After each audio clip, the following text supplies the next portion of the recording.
Trying to find my way, trying to find my way, trying to find my way, trying to find my way, trying to find my way, trying to find my way, trying to find my way, trying to find my way, trying to find my way, trying to find my way.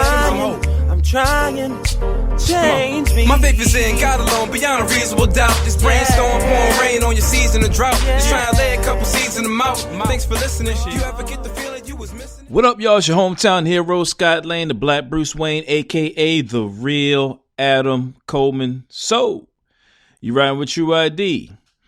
Well, most of you actually probably aren't riding with Tru-ID. I'm actually going to release this joint on Christmas Day, so you probably ride with this episode a couple days from now.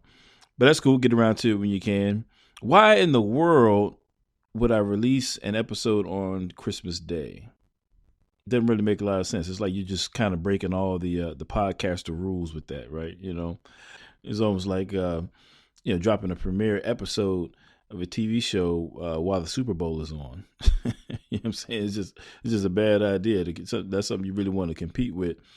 Assuming that all my listeners celebrate Christmas, which actually I'm aware that's not the case. It's not the case. And, I recognize I have a number of listeners out there, probably people that I debate with online, who tune in to try to catch me slipping and whatnot. I know y'all out there. Especially recently, I've been making some challenging statements in regard to Hebrew Israelites, and so a lot of them is kind of, I've been seeing the friend requests and stuff like that. So I'm sure they're probably tuning in, waiting for me to slip and try to catch me saying something they disagree with.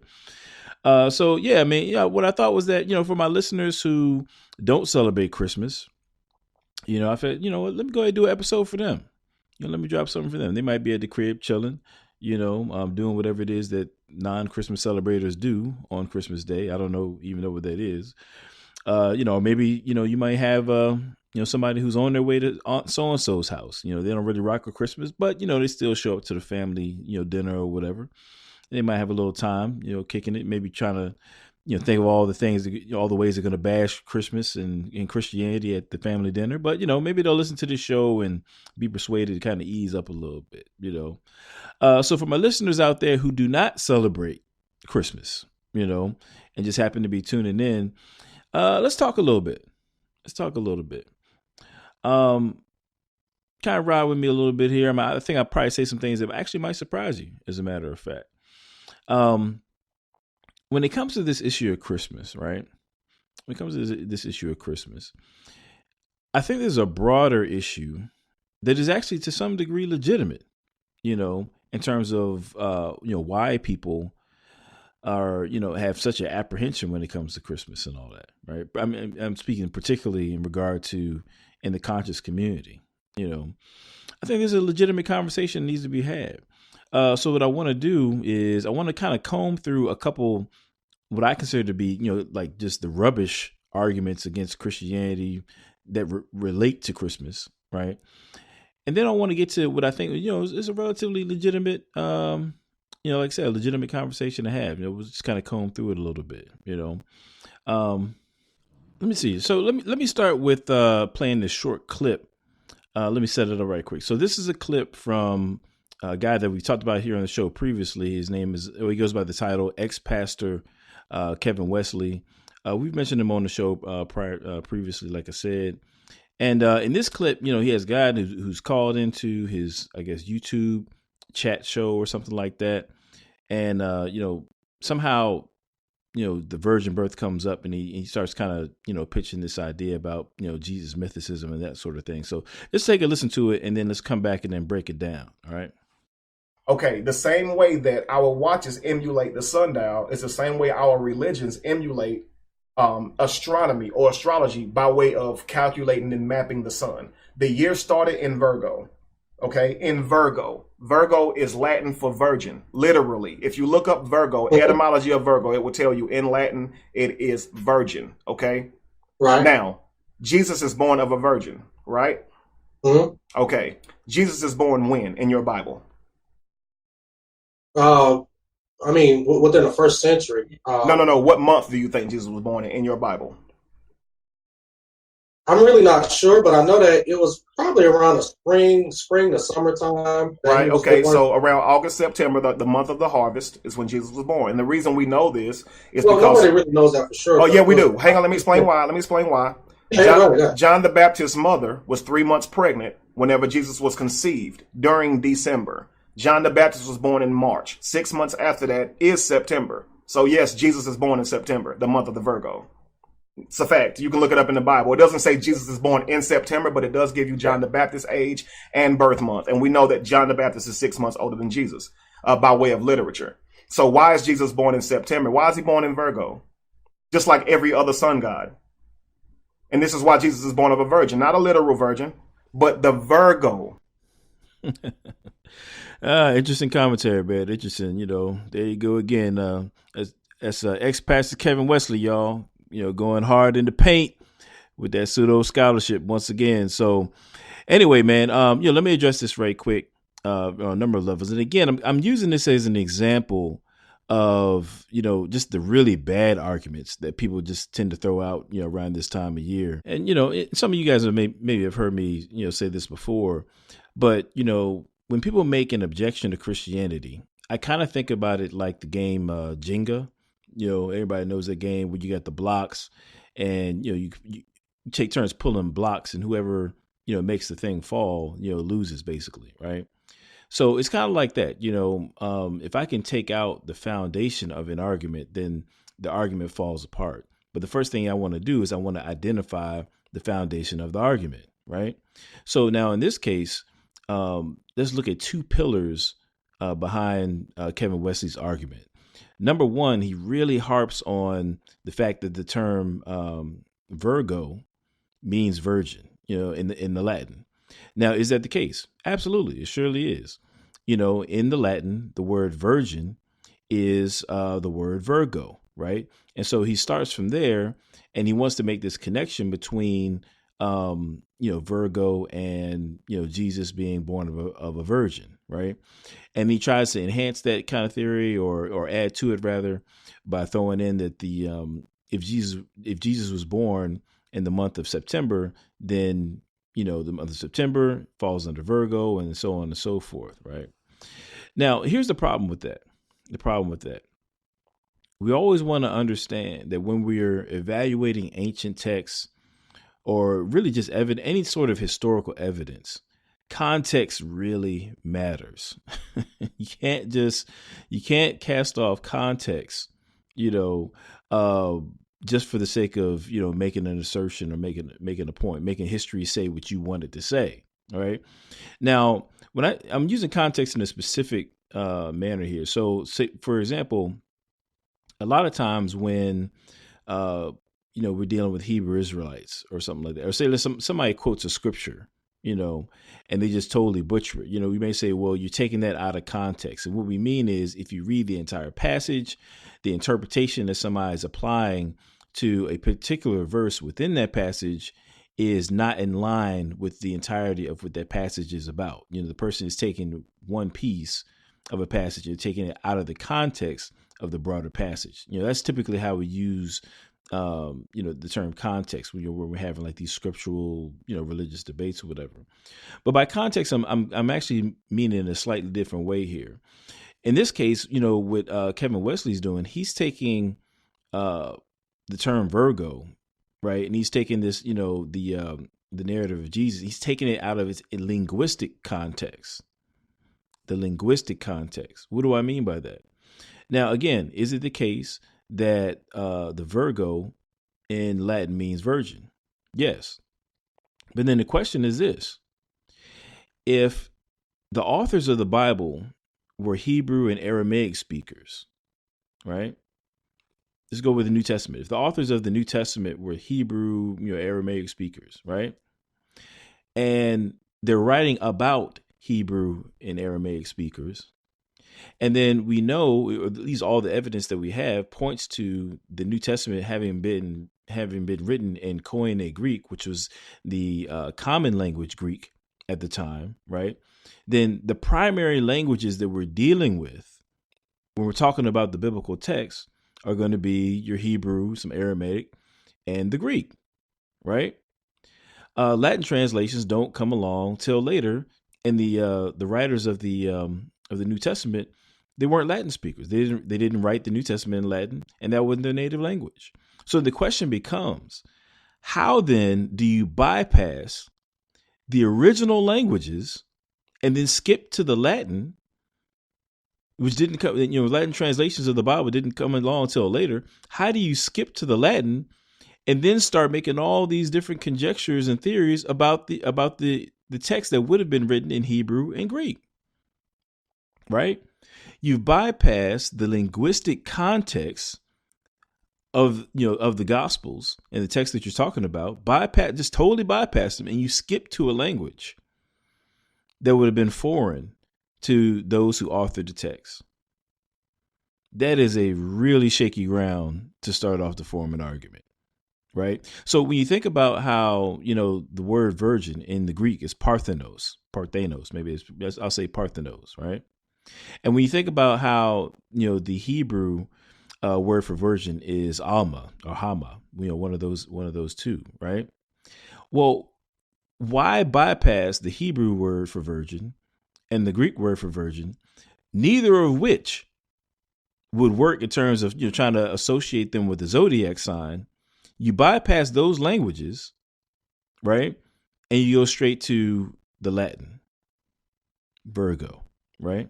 Well, why would you do that? Well, the reason why you would do that is because the original languages are not convenient to fit within your bogus zodiac sign, mythological Jesus theory.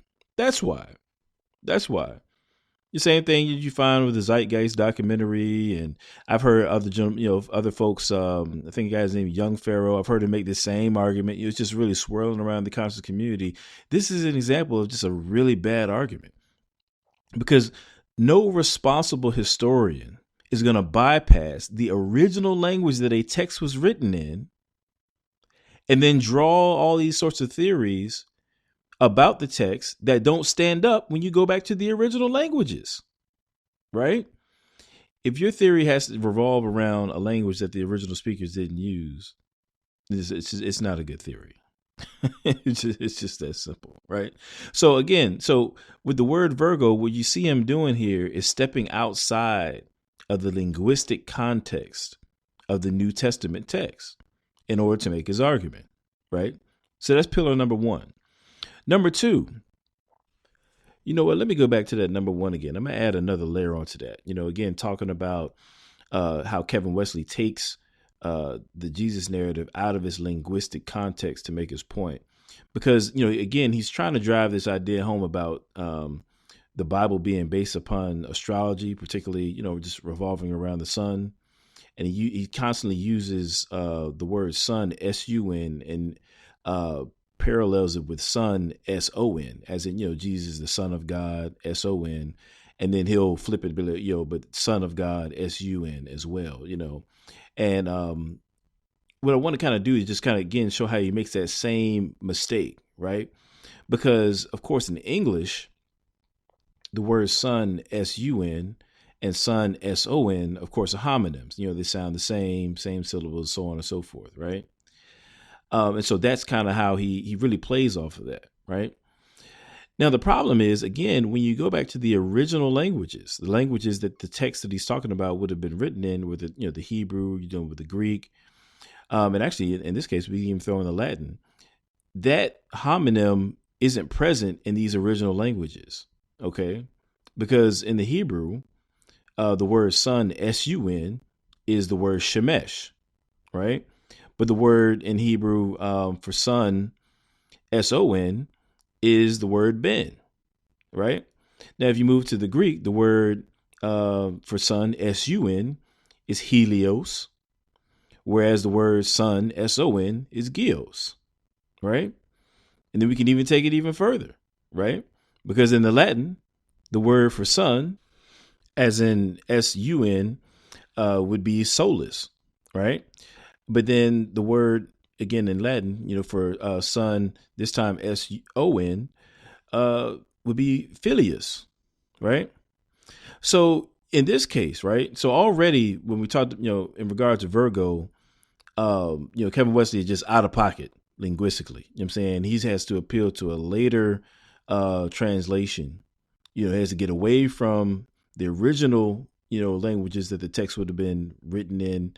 And, you know, now we see him doing it again, right? You know, of course, at first, like I said, he was dealing with, he was skipping over the Hebrew and the Greek to get to the Latin, you know, which is obviously a later translation than, like I talked about, how the New Testament was originally written in Greek, and then you have the Hebrew for the Old, of course.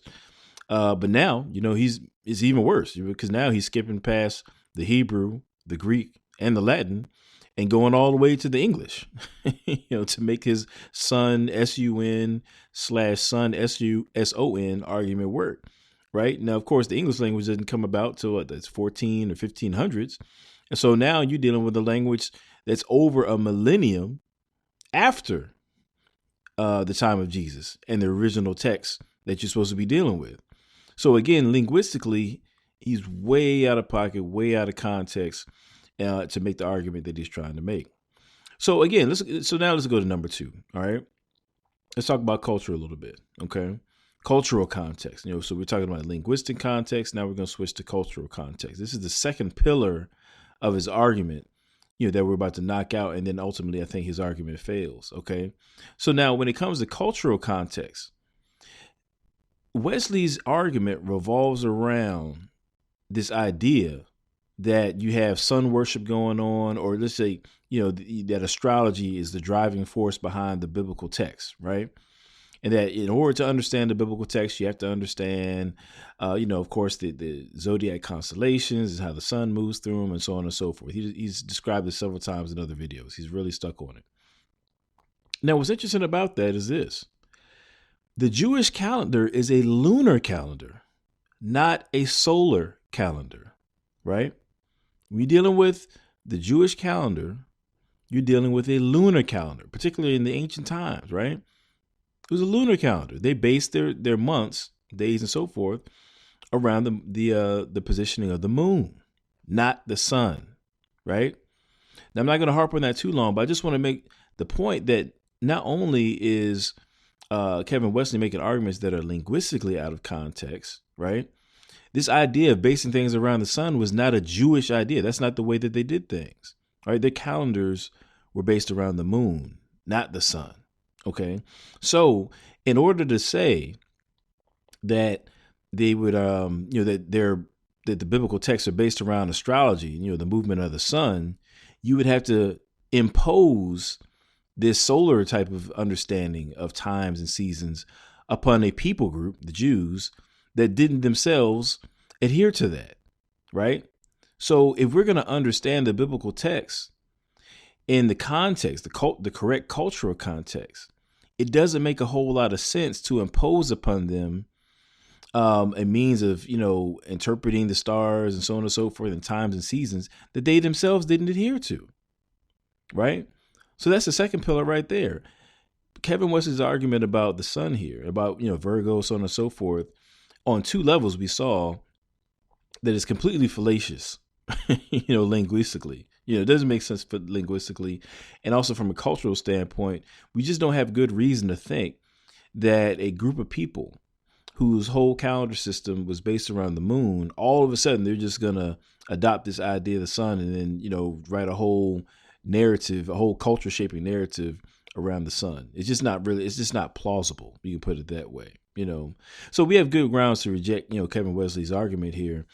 And again, it's just kind of an example, I think, of the wrong type of argument, you know, that people make when it comes to this whole Christmas thing. Now, I'm not trying to keep everybody too long today. I got to get to wrapping some presents here, but let me give you one more clip. This is actually going to come from Brother Polite. And now this one, again, I think he's off base, but we're inching closer to, in this comment, I think we're inching closer to what I believe is actually a legitimate issue. And then hopefully we'll kind of get there in a second. So let's listen to this clip right here. This is Brother Polite giving a little short commentary on his perspective on Christmas, and then we'll go ahead and respond to that. Okay, let's talk about Christmas. First of all, the Christmas tree has its inception with the Vikings of Scandinavia. Then later on, the Germans get accredited for the actual tradition of having the tree in the house. Now we go to St. Nicholas or Santa Claus, which is Middle Dutch. Okay, stemming from now Asia Minor, which is Turkey, in light of the saint that they acknowledge or revere for connecting with children. So we looking at the Dutch, we looking at Scandinavia, we looking at Germany, we looking at Turkey, and none of this has anything to do with black people. But on December 24th, Harriet Tubman found out that they was looking to sell her brothers and associated slaves from the plantation she formerly was from that she escaped. So on December 25th, Christmas, this is 162 years ago, 1854, she saved her brothers. And everybody else that was a slave that wasn't considered to be a good slave was hung on trees on Christmas. Okay, so this is what we need to take into context when it comes to this so-called holiday or holy day. We celebrating freedom. Harriet Tubman, salute. So, with this clip right here, Polite says he's, pretty much trying to do a critique or a commentary of Christmas, but, he really doesn't establish a case beyond the specific tradition of having a tree in the house, and maybe Saint Nick, but, what is Christmas really though? Right. What is the, the reason for the season? Well, I mean, supposedly, the central idea is that folks are celebrating the birth of Christ as the coming of God into the world, ultimately, to save us from our sins. Now, before the trees, Saint Nick, and all that kind of stuff, you have folks honoring the coming of Christ during a celebration that they called the Epiphany, which was traditionally celebrated on January 6th, right? My understanding is that the earliest evidence we have of the Epiphany goes back to 2nd century Egypt. For example, in the writings of Clement of Alexandria, I think there's one I came across titled Stramata 1-21, if anybody wants to kind of look that up. But anyway, this idea of celebrating the coming of Christ, the coming of God into the world, the incarnation, right? That predates the December 25th date. It predates, using Christmas trees. It predates, wreaths and St. Nicholas and all that kind of stuff. Going back to 2nd century, we have folks celebrating the Epiphany. And actually to this day, as a matter of fact, the Coptic Church certainly venerates, the Epiphany. Has a day dedicated to that, as well as other Eastern churches, right? So it's a long-standing tradition that goes back far beyond what Polite is attacking in his video.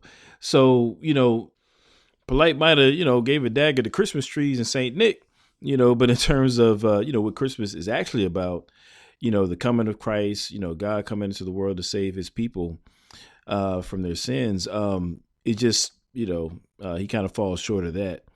It's very interesting, man. Very interesting that he says, talking about the Christmas trees and Saint Nick and all that. He said, none of these things have anything to do with black people. I think that's pretty fascinating. Because I think I kind of vibe with him on that. So the idea of stripping away all the excess when it comes to Christmas and then finding something of substance to honor, I can respect that. Right? Now, for Polite, that means, doing away with things that are, as he says, have nothing to do with black people, and then focusing our attention on something that does have to do with black people, because he tells this powerful story about, Harriet Tubman and so forth. And that's dope, but for him, stripping away the excess and then, finding something of value in Christmas ultimately boils down to centering Christmas around a person or a thing that has something to do with black folks, right? Now, again, what's interesting is if we strip away all the excess, the trees and the gifts and so on and so forth, and get down to what Christmas was, intended to be about, right? Or supposedly about, or to take it even further back, like I talked about with the Epiphany, honoring, God coming to the earth. If you strip away all the excess stuff and we focus on that, well, it's not only does, the Epiphany and celebrating the coming of Christ to the earth have to do with black people, it has to do with all people. It has to do with all people. So if Christianity is true and people are of, good faith and of, celebrating the coming of Christ, then that celebration is something that pertains to black people because it has to do with everybody, all people, But with that being said, I'm not going to harp on that. But let me say this, though. This is kind of what I really wanted to get to. I think what the issue is culture. That's the real issue. Okay. it seems as though from, the time that Jesus, died on the cross, resurrected till now, right? As Christianity really took hold in Europe, over the centuries, Christianity picked up some cultural addendums, while in Europe. And it's almost that what's happened is the European packaging of Christianity, which I think inevitably comes about if you have a belief system dwelling in a particular society for a given period of time. I think it's kind of inevitable. But anyway, those cultural addendums, right? The seem to be offensive to people. Folks, they ain't really trying to rock with it. People don't want to feel as though the deepest parts of who they are, when it comes to spirituality, have been colonized, right? And so I think you have, when it comes to, Christianity, or Christmas rather, this expression, I think this pure expression, in its inception, going back to the Epiphany, celebrating the coming of Christ. Nothing wrong with that, right? But, when you add these cultural additions to it, it's not to say that these additions are necessarily bad in and of themselves. But unfortunately, these cultural additions flow from a people group who oppressed other people groups. It's just that simple, and the people groups who were oppressed don't want to participate in that aspect, of what, they believe Christianity to be, And I think it's very interesting. It's very interesting. It's a tough one to tackle, because the fact of the matter is, Christianity isn't, these cultural addendums. I'm saying it's its own thing in and of itself, right? Prior to Christianity, going up into Europe, and Christmas trees and St. Nicholas and white Jesus pictures, prior to all that, right? You have Jesus of Nazareth, coming on the scene, preaching the gospel, dying on the cross for our sins, and rising from the grave. These things that people are so concerned about, in terms of the Europeanization, I guess you can say, of Christianity, are independent from the facts in terms of whether or not Jesus did what he did. You see what I mean? So, as a matter of fact, at this point, I want to introduce a vocabulary word here, I guess. Is the word non-Sequitur. Non-Sequitur. And I'm using it in the informal sense, but basically, non-Sequitur means that, it just, something just doesn't follow, right? So here's what I mean, right? So let's say, for the sake of argument, right? Let's say that Brother Polite is right, that the Christmas holiday is European, doesn't have anything to do with black folks, and therefore we shouldn't rock with it. Or we could say maybe a Hebrew Israelite might say that they might take it to Christmas is a pagan holiday, and therefore Christians shouldn't rock with it, or something like that. But one way or the other, let's just agree, for the sake of argument, with the person who has beef with Christmas, right? If it is the case that Christians ought not to be celebrating Christmas, right, it doesn't follow from that Christianity is false. All that means is that you have a bunch of Christians doing something they shouldn't be doing. Maybe you could say that they're hypocrites, or maybe you could say they're in error, but it wouldn't follow from that therefore Jesus didn't rise from the grave, God doesn't exist, or, something along those lines. It's what you call a non-sequitur. But what I find is that when people get in these debates against Christianity, they're often saying, oh, yeah, well, this and that about Christmas and this tradition y'all do, or maybe it's something related to the tithing or the white Jesus picture, all these different things, but they never seem to get around to the real questions. I'm saying the more fundamental things, so like I said, for the sake of argument, let's just say, yeah, we shouldn't be celebrating Christmas. Personally, I don't necessarily have a problem with it, but just for the sake of argument, let's just say that's the case. Well, if that's true, again, let's say that you're right. But then let's say that at the same time, I'm also right about Jesus having risen from the grave. And then the fact that you'll one day have to stand before God and give an account for the gospel, what you did with the gospel. Now, if that's the case, when you stand before God and he's like, yo, why didn't you except, Jesus. Why didn't you turn your life over to me? I mean, it's going to sound real stupid if your response is, well, because Christians were celebrating Christmas. You know what I mean? Or because of that white Jesus picture. You see what I'm saying? It's just not really going to be, a sufficient answer, I don't think, And so I guess, the long and short of it is what I'm trying to get people to do is to look at let's get to the core claims about Christianity, right? I see so many times, man, folks that I run into on Facebook or even in real life, man, just, talking about these issues, and they want to deal with all this kind of side conversation stuff. If you don't want to celebrate Christmas, if you think it's a white man's holiday or whatever you want to call it, so be it. I don't care. Do you, right? But it seems like they want to camp out on those issues rather than getting into the deep waters of the real deal. You know what I'm saying? Does God exist? If he does exist, who is he? If he's revealed himself to mankind and has a plan of salvation, what is it? And how do you access it? Those are some real deep questions that have eternal implications, right? But, it just seems to me that people would rather camp out on some of the kind of nitpicky stuff than really get their hands dirty and do some real research and answer some real central questions. And I think there's a problem. That's a problem. Really, even going back to that Brother Polite video, I can appreciate the idea of stripping away the excess and getting down to something substantive in terms of, what we esteem, honor, and celebrate. I can respect that, right? And actually, I think, Jesus did the same thing. I mean, when you think about that exchange he had when he was dealing with I want to say it was the Pharisees, or at least some Jewish leaders who had a problem with his disciples not washing their hands, because in not doing so, they had broken the oral law, not the written law, but the oral law, right? Jesus basically responded back to him. I mean, he clapped back and was like, look, y'all not following, the actual law because of the oral law. Basically these ideas and practices that had been practiced over time in Jewish culture, Jewish society, rather, that to the point where they had become just a way of doing things.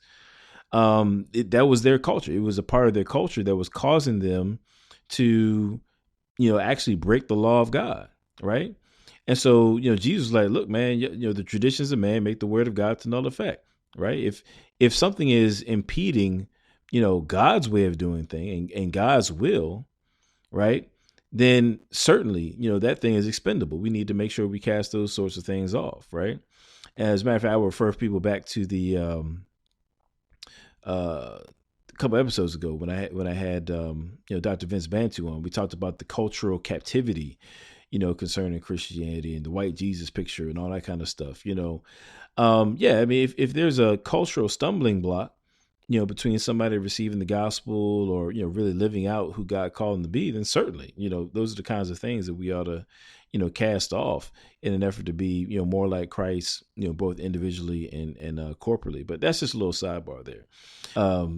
Again, so talking to folks, my Christmas haters out there, I would be interested to hear back from you guys. Matter of fact, you can email me. Make sure, you hit me up at Gmail. Tru-ID 7@gmail.com. So that's TRUID 7@gmail.com. I'd be interested to hear from y'all, man. I mean, we've covered a number of topics here on the show. We talked about, evidence for Jesus' existence, going back to that episode I think it's called Jesus at the Barbershop. Talked about evidence for Jesus' existence, the validity of the New Testament text. We talked about, evidence for the resurrection. Certainly, we've talked about various evidences for God. So, I'm thinking about, podcast episodes like the one we have with Cameron Bertuzzi, or the No Ceilings episode, again, with the resurrection. Or let me see, we had J. Warner Wallace on talking about evidence for Christianity, things of that nature, where we're just giving facts that would support this idea that Christians are rationally justified for affirming that Christianity is true. And so I'd be interested to hear from, like my Hebrews out there, Comedics, atheists, black atheists out there. Hit me up, take a listen to those episodes. and then just hit me up an email and just, it'd be interesting to hear your feedback in terms of your reactions to those sorts of things. And actually, it'd be kind of cool to have some of y'all on the show, just kind of really maybe chop it up, if you have any questions or something like that, and maybe have a nice dialogue about some things that you found to be interesting or maybe even persuasive or not persuasive, But yeah, just hit me up, y'all. And so with that said, I'm going to go ahead and close on out, man. I got to get up early, get these kids these gifts, man. Y'all know how it is. With that said, man, it's another episode in the books. Love y'all, man. Peace.